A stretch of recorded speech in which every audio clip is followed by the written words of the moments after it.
One of the biggest myths about the Israel-Palestine conflict is that it's been going on for centuries, all about ancient religious hatreds. In fact, while religion is involved, conflict's mostly about two groups of people who claim the same land, and it really only goes back about a century to the early 1900s. Around then, the region along the eastern Mediterranean we now call Israel-Palestine, been under Ottoman rule for centuries, was religiously diverse, including mostly Muslims and Christians, also a small number of Jews who lived generally in peace. It was changing in two important ways. First, more people in the region were developing a sense of being not just ethnic Arabs, but Palestinians, a distinct national identity. At the same time, not so far away in Europe, more Jews were joining a movement called Zionism, which said that Judaism was not just a religion, but a nationality, one that deserved a nation of its own. And after centuries of persecution, many believed a Jewish state was their only way of safety and saw their historic homeland in the Middle East as their best hope for establishing it. In the first decades of the 20th century, tens of thousands of European Jews moved there. After World War I, the Ottoman Empire collapsed, and British and French empires carved up the Middle East, the British taking control of a region it called the British Mandate for Palestine. At first, the British allowed Jewish immigration, but as more Jews arrived, settling into farming communities, tension between Jews and Arabs grew. Both sides committed acts of violence, and by the 1930s, the British began limiting Jewish immigration. In response, Jewish militias formed to fight both the local Arabs and to resist British rule. Then came the Holocaust, leading many more Jews to flee Europe for British Palestine and galvanizing much of the world in support of a Jewish state.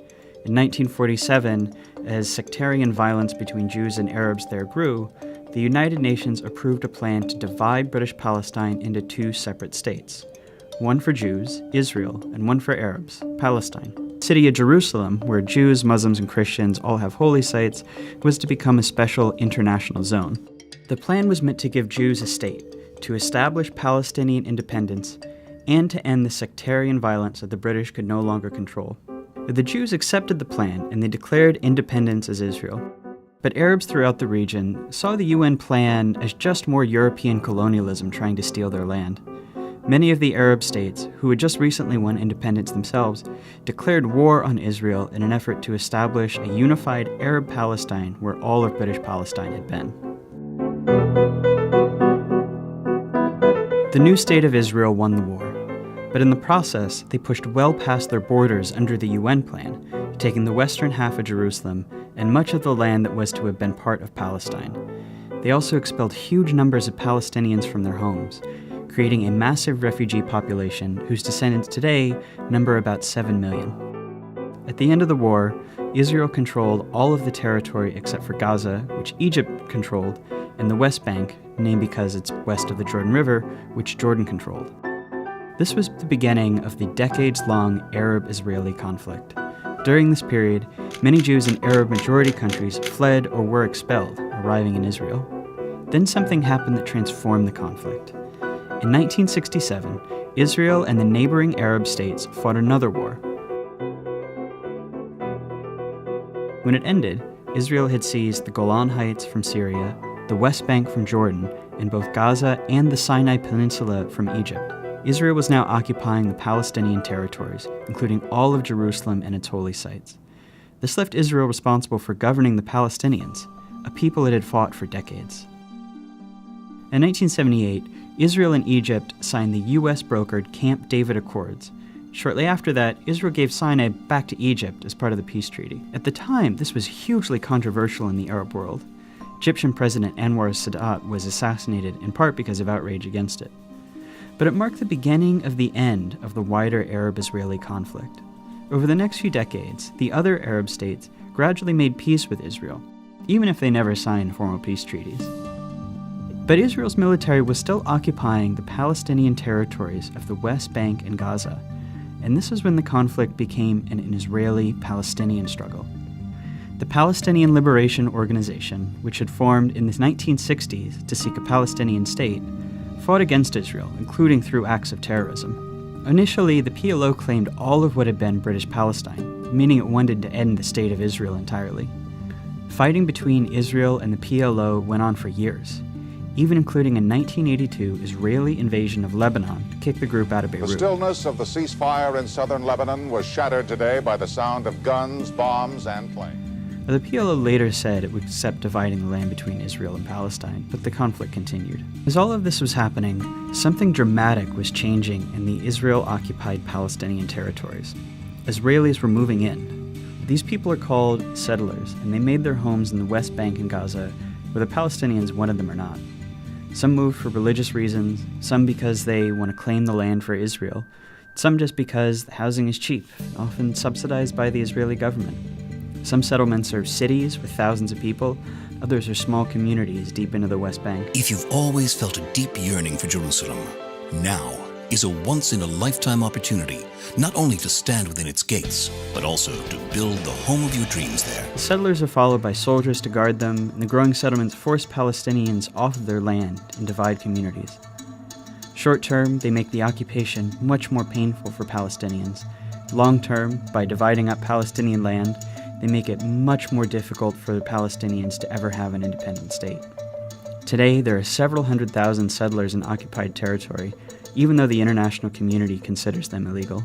By the late 1980s, Palestinian frustration exploded into the Intifada, which is the Arabic word for uprising. It began with mostly protests and boycotts, but soon became violent.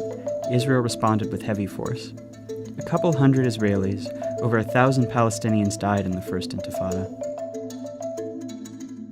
Around the same time, a group of Palestinians in Gaza, who considered the PLO too secular, too compromise-minded, created Hamas, a violent extremist group dedicated to Israel's destruction. By the early 1990s, it's clear that Israelis and Palestinians have to make peace.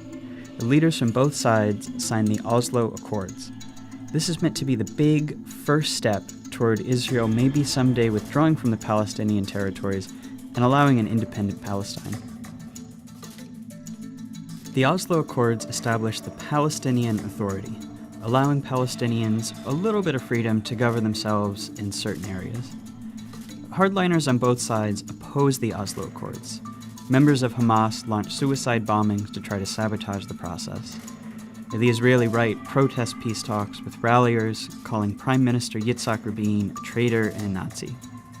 Not long after Rabin signs the second round of Oslo Accords, a far-right Israeli shoots him to death in Tel Aviv. But this violence showed how extremists on both sides can use violence to derail peace, keep a permanent conflict going as they seek the other side's total destruction. That's a dynamic that's been around ever since. Negotiations meant to hammer out the final details on peace drag on for years, and a big Camp David summit in 2000 comes up empty. Palestinians come to believe peace isn't coming, rise up in a second intifada, this one much more violent than the first. By the time it wound down a few years later, about 1,000 Israelis and 3,200 Palestinians had died. But the second intifada really changes the conflict. Israelis become much more skeptical that Palestinians will ever accept peace or that it's even worth trying. Israeli politics shift right, the country builds walls and checkpoints to control Palestinians' movements. They're not really trying to solve the conflict anymore, just to manage it. The Palestinians are left feeling like negotiating didn't work and violence didn't work, and that they're stuck under an ever-growing occupation with no future as a people. That year, Israel withdraws from Gaza. Hamas gains power, but splits from the Palestinian Authority in a short civil war, dividing Gaza from the West Bank. Israel puts Gaza under a suffocating blockade, and unemployment rises to 40%. This is the state of the conflict as we know it today. It's relatively new, and it's unbearable for Palestinians. In the West Bank, more and more settlements are smothering Palestinians, often respond with protests and sometimes with violence, though most just want normal lives. In Gaza, Hamas and other violent groups have periodic wars with Israel. The fighting overwhelmingly kills Palestinians, including lots of civilians. In Israel itself, most people have become apathetic. For the most part, the occupation keeps the conflict relatively removed from their daily lives, with moments of brief but horrible violence. There's little political will for peace. No one really knows where the conflict goes from here. Maybe a third intifada, maybe the Palestinian Authority collapses. But everyone agrees that things as they are now can't last much longer, Israel's occupation of the Palestinians is too unstable to last, and that unless something dramatic changes, whatever comes next will be much worse.